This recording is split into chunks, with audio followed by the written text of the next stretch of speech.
Test. Good.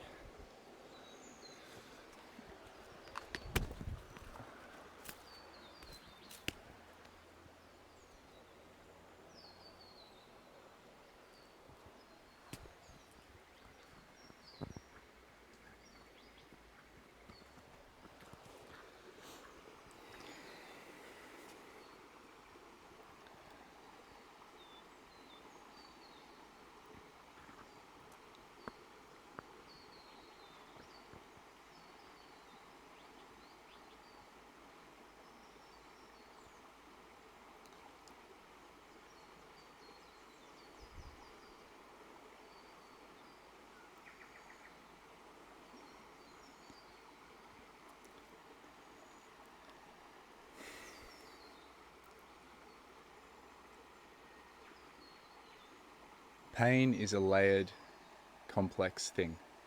Back pain has a lot of parts to it. But at the same time, because it has so many parts, we have so many different possible effective approaches we can take. The longer your pain's been around, the more likely it is that your life has started to, unfortunately, shape itself around that pain.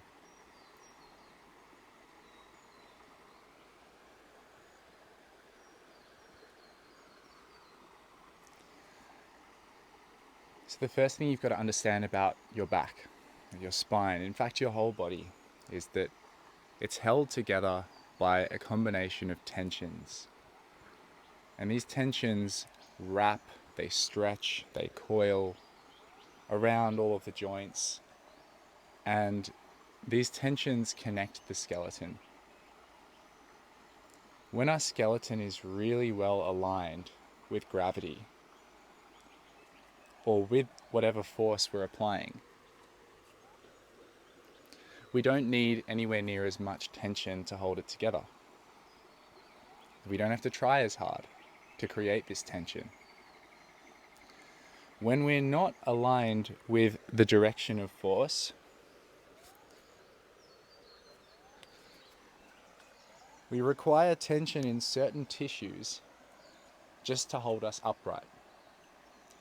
So the first really important thing you need to understand if you're looking to resolve your pain is that the more you can improve your posture, the less you'll need to waste effort just holding yourself up.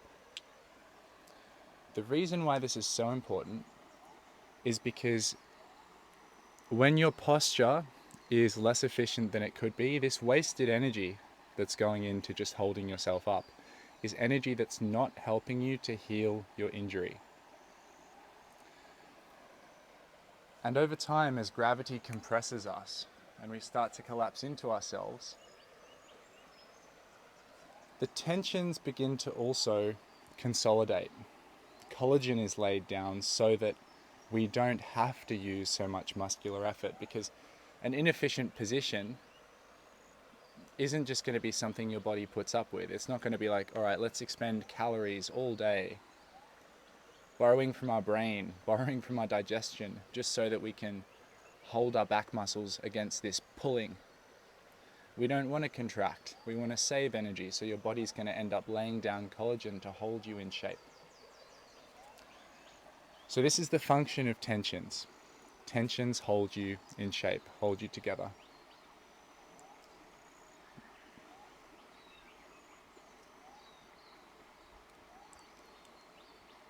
Now, the better you can sense gravity, and the more body aware you are, the easier it is to align your bones with the forces acting upon you. And what helps you sense gravity is being more supple, not being so tense, being more released. Because when these tissues are all pulling, because muscles only pull, right? They pull between point A and B. No muscle pushes. Even a pushing motion comes from certain muscles being pulled to shorten, triceps, pecs. So any amount of tension and effort that you're holding is you already doing something. And when you're doing something, you can't listen as well. It's hard to multitask. So to listen to the body, we need to be supple. We need to have a certain amount of release through the tissues, a softness. And this means that the tissues can ripple. See the rippling? When the tissues ripple, they dissipate force through the fascial system, and that system communicates to us what's going on and where the lines of tension are. So if we just look at the body as a muscle by muscle construction, it doesn't explain to us how we know that when someone's pushing me this way, I need to sink my hips and line up back. Like, each individual muscle only has access to this much information. The reason we know where things are in space is because of the fascia and the neural pathways, the highways that run through the body. But the fascia and all of this gives us a sense of where we are and communicates that info back and forth to the brain via the neural pathways, the nervous system. The bones themselves, well, there's nothing to tell us where the bones are other than our awareness of how and where we're holding ourselves. So, the more you can soften your tissues, the better you can sense where gravity is pushing you and where forces are acting upon you, and the better you can find an effortless alignment to dissipate or deal with that force, rather than fighting yourself while you try to deal with the force.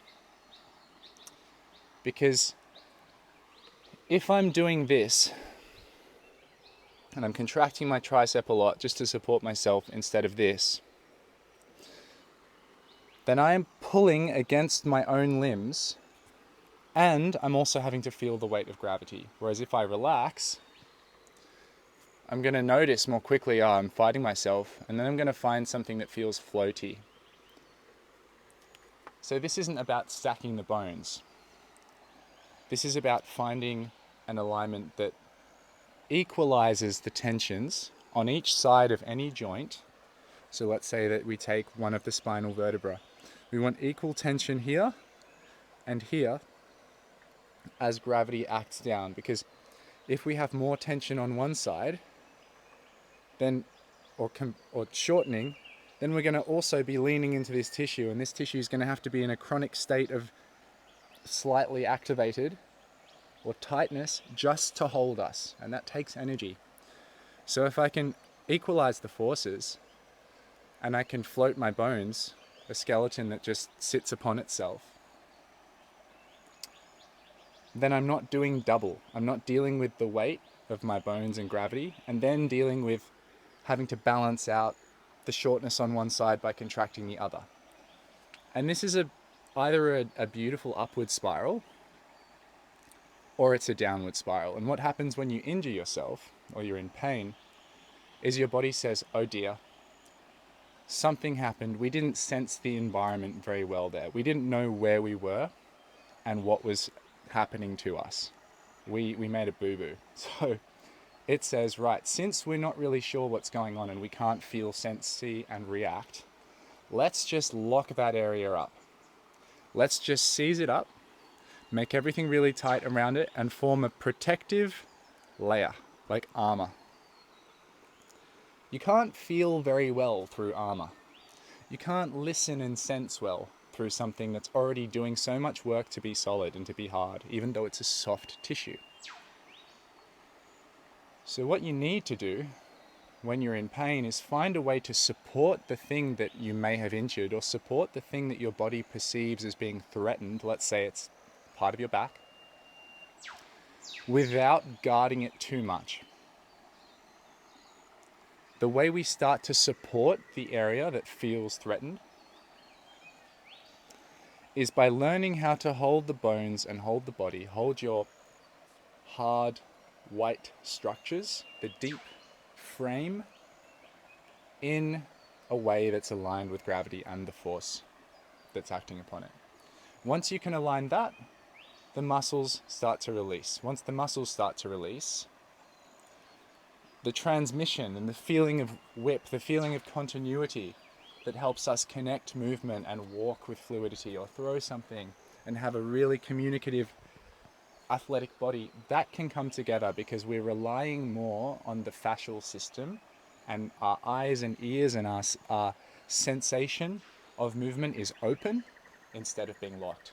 Once you can start to leverage those stretchy, silky, white tissues like the tendons and the fascia a little bit more, and rely on guarding less, everything will start to just spiral upward into more relaxed, more efficient, more released movement.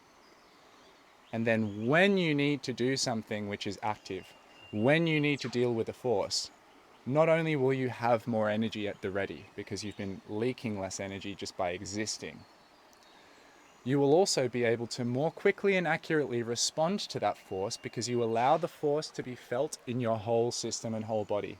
Because you're listening, you're soft, you're responsive enough to feel it and organize yourself to respond instead of preempting something. I'm sure you can relate if you've got a sore back. Like when you go to bend down and pick something up, you're expecting pain sometimes. And because you're expecting pain, these things lock up before you even start to move. It's the protective, the guarding mechanism. And sometimes that guarding mechanism, as much as it's helping us because of a sensory deficit, it's also crushing us. And because we're in pain and because we're locked up, our motor patterns and our muscles and our tissues calibrate themselves differently, and simply hinging isn't really simply hinging anymore. It becomes this puzzle of, oh, why is this tight? Why is that tight? So the reason that I take this approach of alignment, sense, release, is because if you try to figure this equation out, your body's guarding you, it switched this on, switched that on, it's triggered that old trauma pattern, this old trauma pattern. If you try to micromanage every little thing that's going on by strengthening the glute medius or blah, blah, blah, you're probably just going to add more and more tension to an already so tightly strung, compressed, seized up frame. So what we need to do is figure out, when we're helping you, where to place the tensions. Knowing that some level of tension is required for movement. We do need tension. Like a guitar string needs to have tension to play music, otherwise it just flops and gets tangled. We need tension between our bones to support us like this beautiful dynamic bridge of structures. But how little tension can we get away with while performing the task, which is to bend over or even to pick up 200 kilos? How little tension, how little energy expenditure and self-fighting can we get away with while we do that? So sometimes that means if you're very tense through the rib cage, or I should say just locked up, this doesn't move, it means when you're leaning over, because no movement, no facilitation, no stretching and gliding of bones is happening above here, you're going to feel it lower down. And if your hips are also tight, well then that's restricted. So your pelvis can't roll over because your hips are tight. Your ribs can't really flex like this to help you because that's locked up. You only really then have your back to do all the work. And your back, as strong as it is, as powerful as those muscles are, you can't just hammer them for everything and give them no additional help and expect them to function well. So let's explain why this is. Why is it that it's so important that the hips and the rib cage are functioning well, supple, released, have the mind in them enough to sense when they're tight? Why is that so important? Well, because this part here, although there's muscle there, it's relatively soft. We just have the lumbar spine. Then around that, we've just got this belt of muscle, but there's no bones.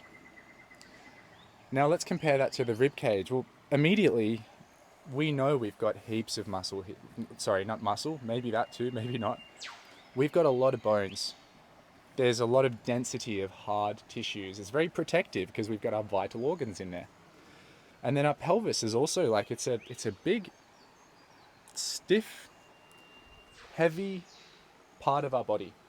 This, in comparison, is quite thin.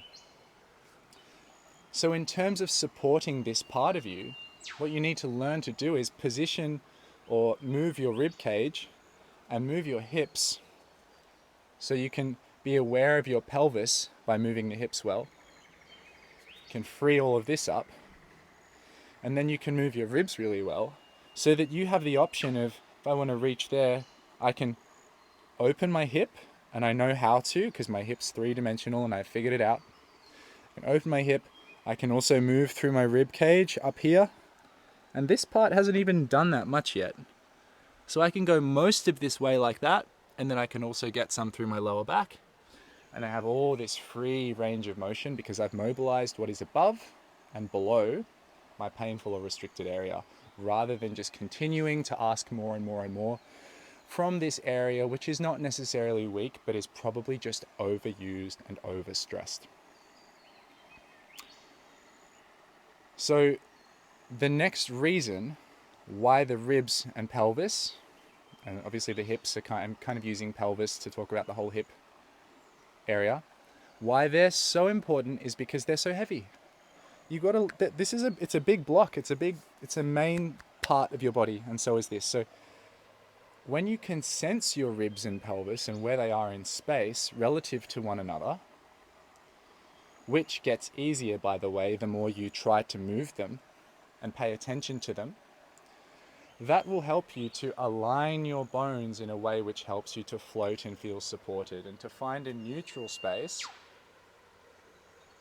where you feel you have lots of potential to go forward, lots of potential to go back. If you don't know where they are in space, if you don't know what orientation they're on,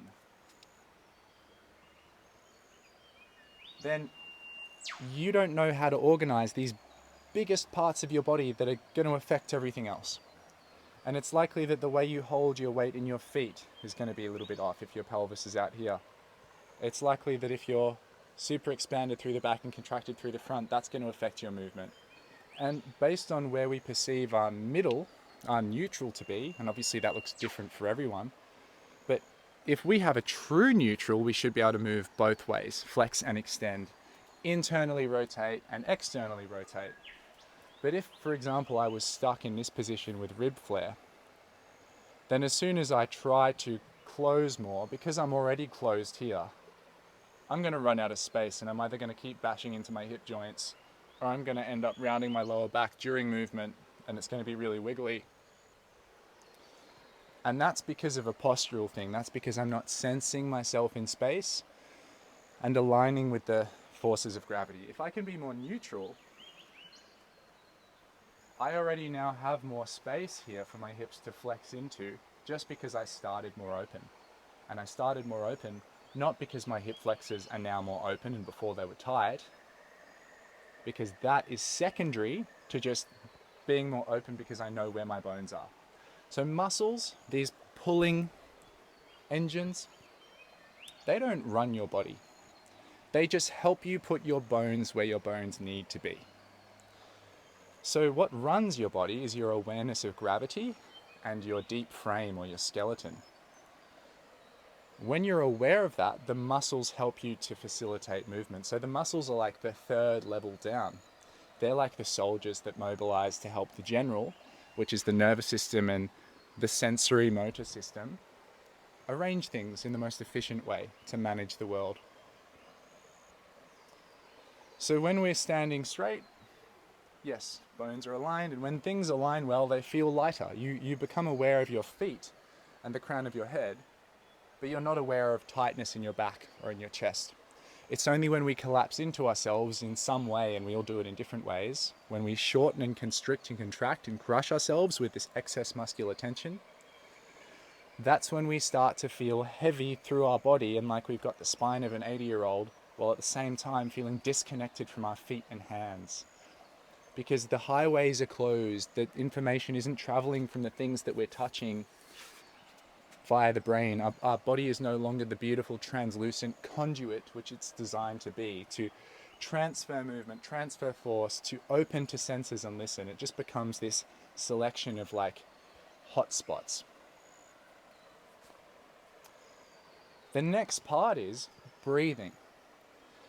Because we're housing our vitals here, our lungs, our diaphragm, and all of this, the way we position our ribs relative to our pelvis is really going to affect the way we breathe. Not only is that important for obvious reasons, respiration, getting oxygen in, it's also important for stability and for tissue health. What happens when our posture is stuck like this is, because we're so dense and compressed on one side, we generally can't expand too well on the other either, because that's already tends to just hold us there. If anything, the breath is going to move forward, or the pressure of breathing in is going to push my belly forward. But if I'm stuck here, then I'm probably also super tight there, because that's how we hold ourselves up. Remember, we apply these unconscious lines of tension that then collagen goes down and sets them. So in order for me to really get expansion when I breathe, I have to have a certain amount of release through the back and the front, and then I can breathe into all that space. So because our body always prioritizes breathing because it keeps us alive, that means it's always going to try to put us in a position where we can open up our airway somehow. And if you're not holding yourself well, you're probably going to flare your ribs. Or if you're more like this, then you're going to end up being like that, because we're trying to open the airway. We're trying to give ourselves somewhere to breathe. But the best answer is to be centered and to be able to breathe in a 360-degree open way. So like through the chest, through the belly, through all of it in every direction. And the easiest way to do that is to be upright.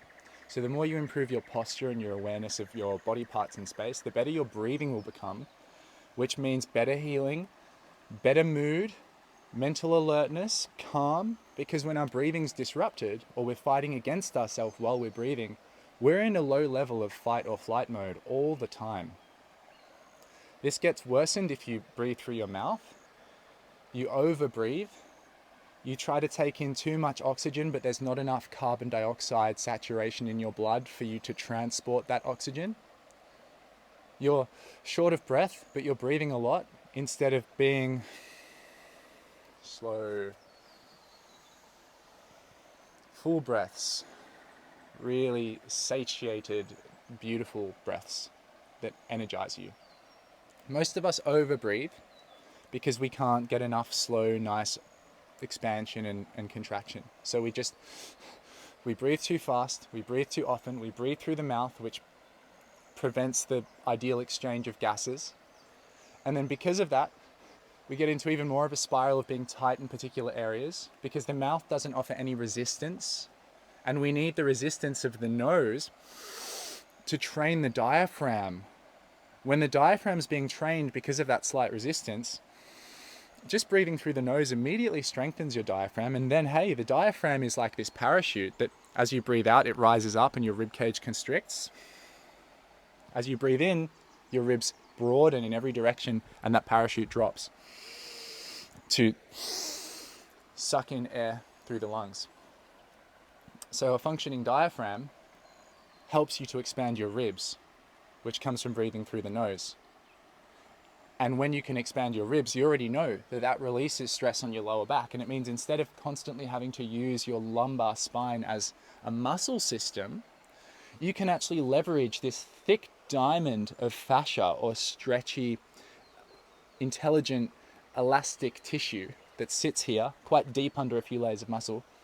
Once you can move your ribs, you can start pulling on that and transmitting force through that fascia rather than having to use the superficial muscular layer. So you're kind of using the strategy of the general, sensing and moving the bones to leverage the innate strengths of the body, because you don't have to contract fascia. You can't contract fascia. It doesn't have to do anything. It just transmits. So by using the bones and the awareness and utilizing the fascia more, because you're using the muscles less, you can start to have a strong supported lower back where there is tension, but that tension is coming from a more passive layer of your body. It's not a contracting layer, which means, the better you can breathe, the more you can move your rib cage, the less tension you're going to have in your lower back. But your lower back will still be protected. It still has the support, just without the excess muscular effort. What's so beautiful about that too is because you're breathing so well and you're more aware of where your rib cage and your pelvis is, you can start to contain this airbag of pressure on each breath between the pelvis and the ribs because they're nicely aligned, bottom and top. When they're nicely aligned and the muscles around here are relaxed, when you breathe in, you send air in, the air starts to press out. It presses out against these tissues. And it can only press so far out before it starts to end up pressing down and up, because you can't infinitely expand outward like a disc, right? You're wrapped. You're like an inflatable sausage balloon. So when you breathe into that, the pressure eventually starts to lift. So when you breathe in, there's this lifting effect where your rib cage and your upper back and upper body is literally sat on top of this pressure bag, intra-abdominal pressure. And because your pelvis and your ribs are aligned, that massages you into decompression. And the key here is that to do this, we have to be able to drop the sternum down slightly and use the obliques to wrap the front. The back is already very dense. Most people have a tight lower back.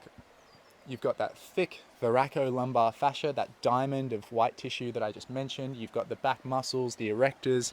It's a dense area. It's heavily muscled. The front's very soft. So if we want to really balance the tensions and allow this back to expand and lengthen and stretch open and get decompressed and healed, then we have to be able to just control the front line a little bit. It doesn't mean walking around with your abs tense all the time. It just means knowing how to move your rib cage. Remember, we're not looking for wasted effort. One of the best ways to do this is to exhale. So once again, breathing. Breathing elongates the spine, oxygenates the body, heals us, keeps us calm, helps us to leverage our elastic tissues because it's giving us stability. So most people can't exhale well, and when we can exhale well,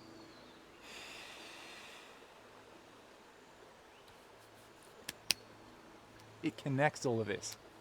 It shrink wraps the ribs down against the pelvis. It creates this beautiful wrapping, and then if we can just hold that in space,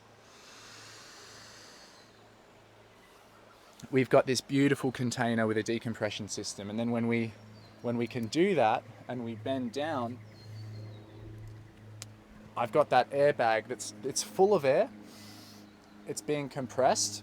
When the air is being compressed down here, it's also being pushed back and up, and that helps me to again stretch out my back using the supportive elastic fascia and not need to use the muscles as much. So exhale. Why wouldn't we be able to exhale? Well, we breathe shallowly. Why do we breathe shallowly other than just being stressed? Well, diet is a big contributor. Gut health, inflammation, bloating. If you're already bloated up here, it's going to feel gross to shrink and drop your ribs down. It's going to be so painful. Not painful, but it's just going to feel really like yuck. It might make you burp, you might feel sick. This part of your body, when it's so inflamed, everything seizes up on the outside too. When you have a deeper issue, like your liver or your kidneys or your stomach is inflamed and isn't working super well because it's overwhelmed with stress, that inflammation can create pain, which is then felt as something going on with the ribs or something going on with the back, but it's not necessarily a movement cause. It's not necessarily a technique issue. It could be coming from a deeper level of inflammation. Now, the good news is, regardless of what's causing the pain, and we don't actually have to know all the time, regardless of what's causing it, all of these same things are going to help you. Learning to exhale fully so that you can inhale and it'll be meaningful and enjoyable. Learning to hold your ribs over your pelvis. Learning to swing your limbs and sense where the ground is, and sense through your arms, sense through your legs by relaxing the hips. All of this stuff is really going to support you in your overall health and The more you move your body, the more you're also massaging the organs. So just as we can improve internal health to help with external aches and pains, we can also work with the body externally, because obviously things inside are still being moved. The lymphatic fluid is being moved. The fascia and the skin and these lines of tension running across, they're all helping you to clear out and detoxify. So this is why my approach to pain isn't to chase it around. It's not to say, oh, is it your multifidus in your back? Is it your glute medius? Oh, it must be those shoulders, they're rounded. Like, it could be all of these things, and we don't know because pain is so complex and multifaceted.